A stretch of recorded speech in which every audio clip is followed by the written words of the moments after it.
ایک صحابی حضور اکرم صلی اللہ علیہ وسلم کی بارگاہ میں حاضر ہوتے ہیں اور عرض کرتے ہیں، یا رسول اللہ صلی اللہ علیہ وسلم، زمانے جاہلیت کے دو واقعات ہیں۔ ایک واقعے کے متعلق سوچتا ہوں تو میری ہنسی نہیں رکتی، ایک واقعے کے متعلق سوچتا ہوں تو میرے آنسو نہیں تھمتے۔ میرے آقا حضور صلی اللہ علیہ وسلم نے ارشاد فرمایا، وہ کون سے واقعات ہیں؟ وہ عرض کرتا ہے، یا رسول اللہ صلی اللہ علیہ وسلم، زمانے جاہلیت میں ایک مرتبہ ایک سفر پر جا رہا تھا تو میرے ساتھ ایک بت تھا جس کی میں پوجا کرتا تھا۔ پتھر کا بنایا ہوا بت میں اپنے ساتھ سفر پہ لے کے گیا، لیکن اس کا وزن اتنا زیادہ تھا کہ میں نے سوچا کہ کہیں اپنے ہی معبود کے وزن کے نیچے دب کے مر نہ جاؤں، تو میں نے سوچا کہ میں ایک اور معبود تیار کر لیتا ہوں۔ کہا میں نے آٹے کا ایک معبود بنایا، کیونکہ آٹے کا وزن کم ہوتا ہے پتھر کے مقابلے میں۔ کہا میں نے آٹے کا ایک معبود بنایا، ایک بت بنایا، ایک باطل معبود بنایا کہ میں اس کو اپنے ساتھ لے جاؤں گا اور راستے میں اس کی پوجا بھی کرتا رہوں گا، اس کی عبادت بھی کرتا رہوں گا، نعوذ باللہ۔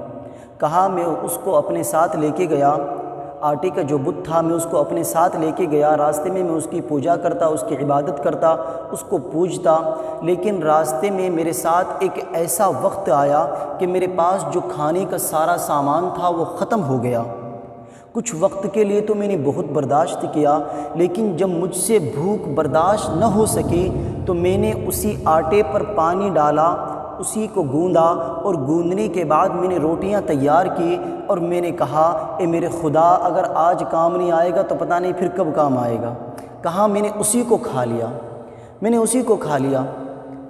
وہ کہتا ہے، یا رسول اللہ صلی اللہ علیہ وسلم، جب میں اپنے اس باطل معبود کے متعلق سوچتا ہوں میری ہنسی نہیں رکتی، اور ایک ایسا واقعہ ہے، ایک ایسا دردناک واقعہ ہے کہ جب اس کے متعلق سوچتا ہوں تو میرے آنسو نہیں تھمتے۔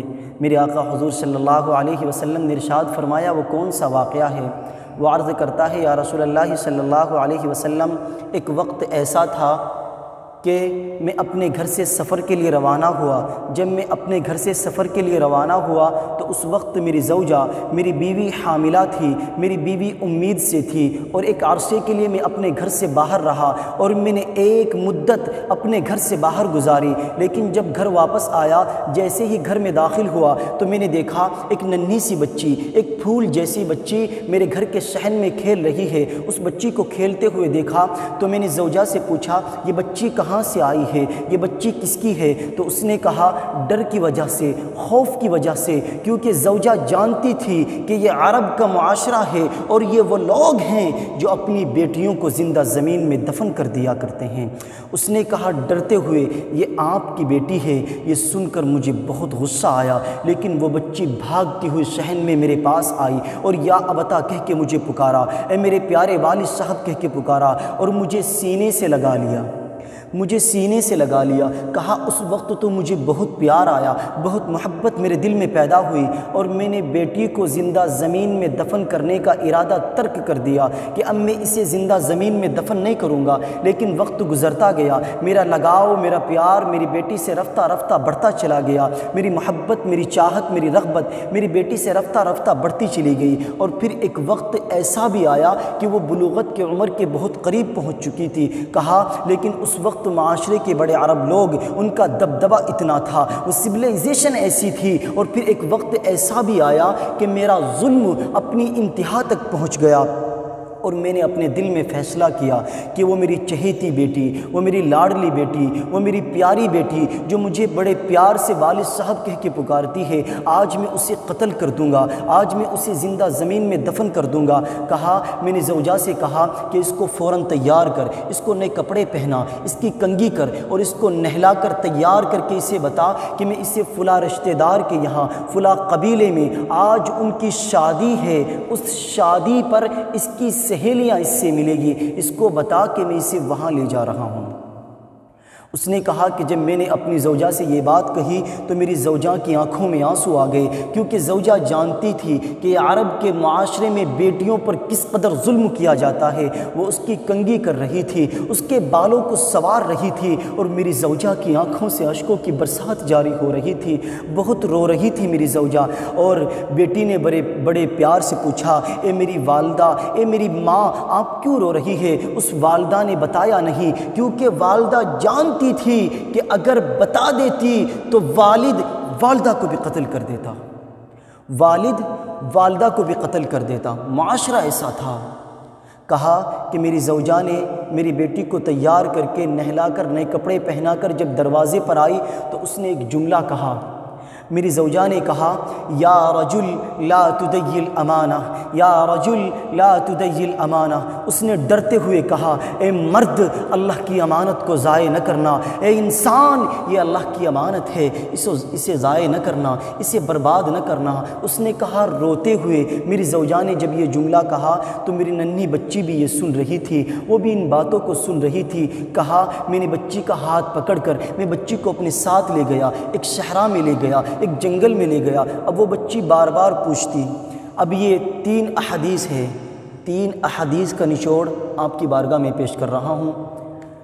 وہ بچی، ایک روایت میں آتا ہے کہ وہ بچی بار بار پوچھتی کہ میرے والد صاحب، جس قبیلے میں آپ مجھے لے جانے والے تھے، یہ راستہ اس قبیلے کو تو نہیں جاتا، آپ مجھے کہاں لے جا رہے ہیں؟ ایک روایت میں آیا کہ بچی چلتے چلتے تھک گئی تو باپ نے بچی کو گود میں اٹھا لیا۔ تھوڑی دیر کے بعد وہ بچی خود کہتی ہے، اے میرے والد صاحب، آپ تھکاوٹ تو محسوس نہیں کر رہے ہیں؟ آپ تھک تو نہیں گئے ہیں؟ میں نے کہا میں نہیں تھکا۔ وہ بچی کہتے نہیں، آپ تھک گئے ہیں، اب میں آپ کے ساتھ چلوں گی، آپ کی انگلی پکڑ کر۔ اب وہ والد اس بچی کا ہاتھ پکڑ کر اس صحرا کی طرف لے گیا، اس جنگل کی طرف لے گیا۔ وہ کہتا ہے کہ جب میں نے وہاں پر ایک گڑھا کھودنا شروع کر دیا، میں نے وہاں پر ایک گڑھا کھودا تو وہ بچی کہتی ہے، اے میرے والد صاحب، آپ یہ گڑھا کیوں کھود رہے ہیں؟ آپ یہ گڑھا کس لیے کھود رہے ہیں؟ ایک روایت میں آیا کہ جب بچی نے دیکھا کہ باپ کا پسینہ نکل رہا ہے تو وہ بچی خود اپنے کپڑوں سے اپنے والد صاحب کا پسینہ پوچھ رہی ہے کہ میرے والد کو تکلیف نہ ہو۔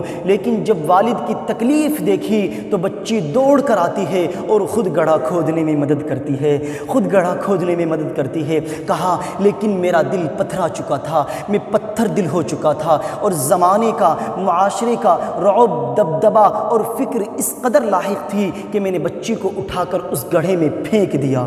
میں نے بچی کو اٹھا کر اس گڑھے میں پھینک دیا، اور جب ریت میں نے بچی کے اوپر ڈالنی شروع کر دی تو ایک روایت میں آتا ہے کہ اس بچی نے باپ کا ہاتھ پکڑ لیا، باپ کا ہاتھ پکڑ لیا اور کہا، اے میرے والد، کیا آج تو مجھ پر وہی ظلم کرے گا جو عرب لوگ اپنی بیٹیوں پر کیا کرتے ہیں؟ کیا آج تو مجھ پر وہی ظلم کرے گا جو عرب لوگ اپنی بیٹیوں پر کیا کرتے ہیں؟ میری ایک التجا ہے، میری ایک تمنا ہے، میری ایک آرزو ہے، اے میرے والد، آج تو مجھے مار رہا ہے، لیکن میری ایک خواہش ہے، میری والدہ کو نہ بتانا، میری والدہ کو نہ بتانا کہ تو نے مجھے قتل کیا ہے، کہنا کہ اسی قبیلے کے لوگوں میں اپنی بیٹی کو چھوڑ آیا ہوں۔ اور پھر ایک وقت ایسا بھی آیا کہ وہ ریت کا جو غبار تھا، جو دھول تھی، وہ اس والد کی داڑھی پر تھی، تو وہ بچی اپنے ننھے ہاتھوں سے اپنے والد صاحب کی داڑھی بھی صاف کر رہی ہے۔ اس بچی کو جو وہ اپنے والد کی داڑھی پر جو غبار تھا، وہ غبار اچھا نہیں لگتا تھا، اور پھر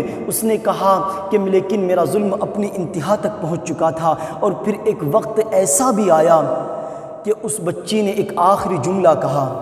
اس نے کہا، اے میرے والد، کیا آپ کو یاد ہے جب ہم گھر سے باہر نکلے تھے تو ماں نے کہا تھا، یا رجل لا تدی الامانہ، اے مرد، اللہ کی امانت کو ضائع نہ کرنا، اللہ کی امانت کو برباد نہ کرنا۔ اس ننھی بچی کی آواز ختم ہوتی چلی گئی، وہ بچی وہیں پر مر گئی۔ میں نے بچی کو دفن کر دیا۔ یا رسول اللہ صلی اللہ علیہ وسلم، جب میں اپنے اس جہالت کے زمانے کا واقعہ یاد کرتا ہوں تو میرے آنسو نہیں تھمتے۔ میرے آقا کریم صلی اللہ علیہ وسلم کو دیکھا تو آپ کے پاس آپ کی سب سے چھوٹی بیٹی حضرت فاطمہ الزہرا موجود ہیں۔ فوراً حضور نے حضرت فاطمہ کو سینے سے لگا لیا، سینے سے لگا لیا اور میرے آقا کی اشکوں سے آنسوؤں کی برسات جاری ہو گئی۔ میرے آقا نے فرمایا، اے ظالم انسان، اگر زمانے جاہلیت کے گناہوں کی وجہ سے اور ظلم کی وجہ سے اللہ آج مجھے کسی سے بدلہ لینے کی اجازت دیتا تو سب سے پہلے تجھ ظالم سے بدلہ لیتا۔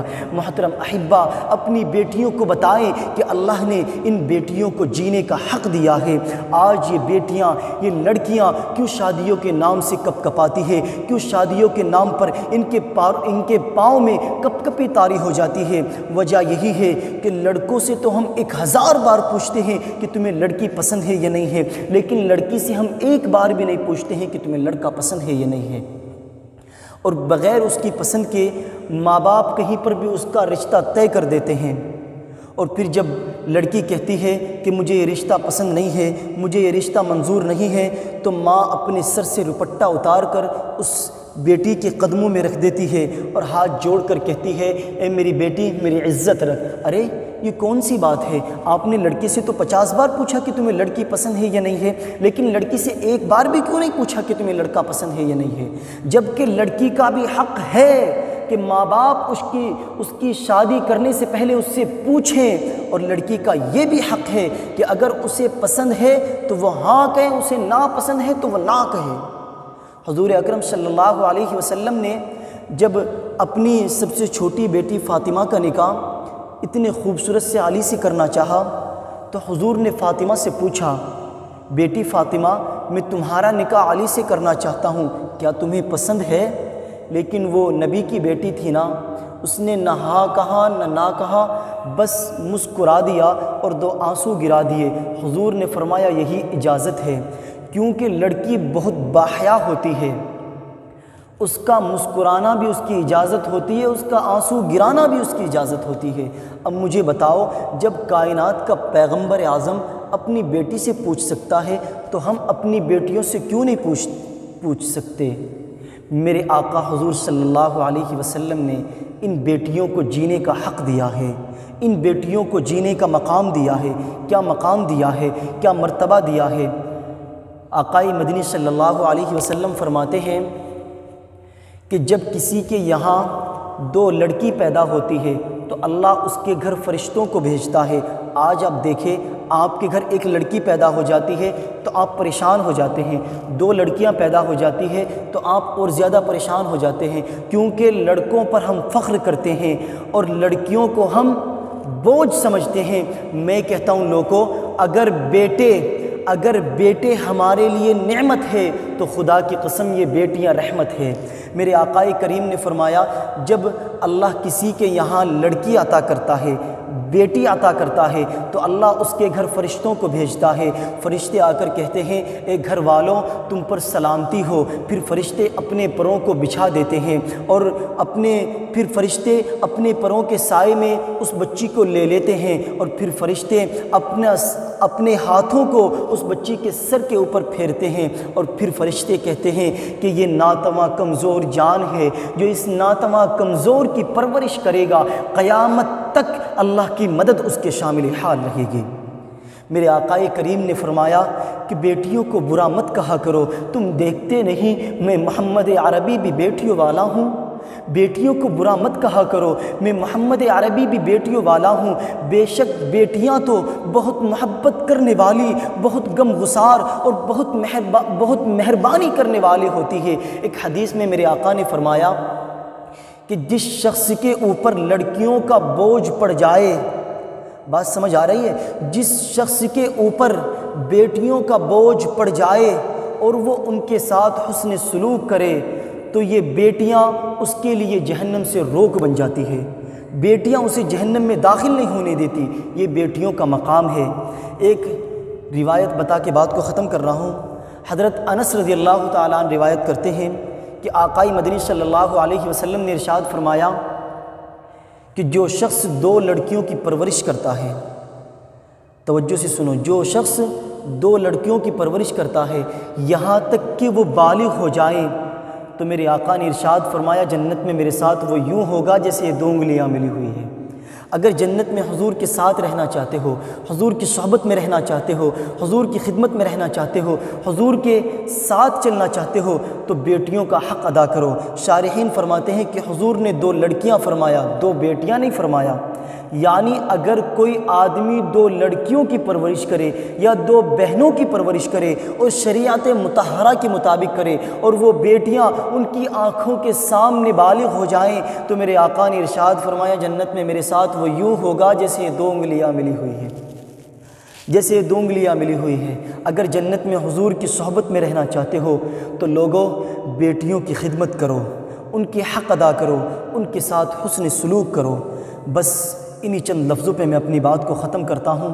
حیات باقی، ملاقات باقی، وآخر دعوانا ان الحمد للہ رب العالمین۔